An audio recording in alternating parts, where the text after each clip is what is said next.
Welcome to the channel.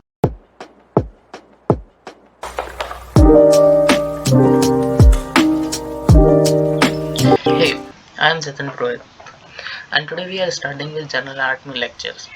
And this is the first lecture.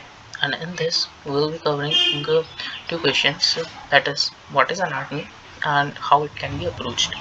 So, When you'll enter your first anatomy class, the first question which your professor will ask is what is anatomy. So the basic definition which comes into our mind is that anatomy is the study of different structures in the human body.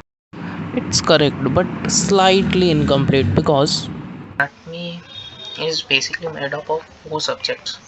Like, first is gross anatomy, then we have embryology, then we have histology, and we have neurology, the neuroanatomy. So this anatomy is not a single subject, it has four subsubject in it.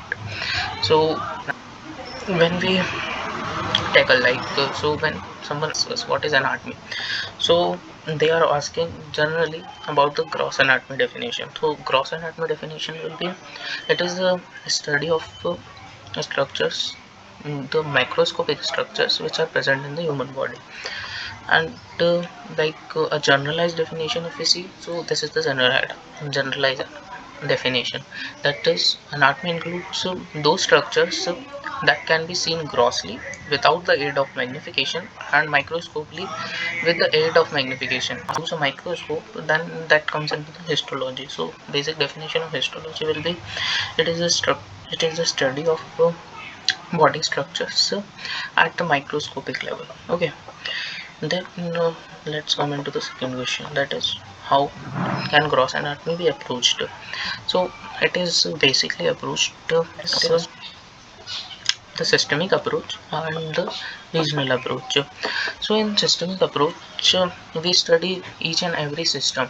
Like you can see this diagram here, human body system. So this diagram consists of all the systems which are present in a body. So when we are talking you can say this is skeletal system. So when we are studying skeletal system, we will study all the bones at once. So this will become like an hectic task and difficult for us to remember all the bones once and all. So therefore the approach that we follow is the regional approach. So in regional approach, the body is divided into different regions, and we study all the aspects of that region. Like you can see this diagram here, this example. In this example, I have taken the example of the thorax. So let's take another example, that is upper limb. When we take upper limb, we study first the bones which are present in the upper limb, and like the humerus, radius, and ulna, scapula. So these are some bones which are present in the upper limb. Then we study the muscles which are present in the upper limb. Then we study the different nerves which are there in the upper limb, that are the median nerves, so your musculocutaneous nerve, and different nerves.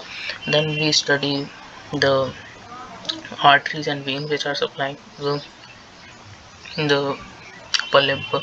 But when we go in the systemic approach, then we'll study all the bones at once. And when we are studying muscular system, then we'll study all the muscles at once. So you can imagine this will become so difficult for us. and you will be like that's why we go with regional approach.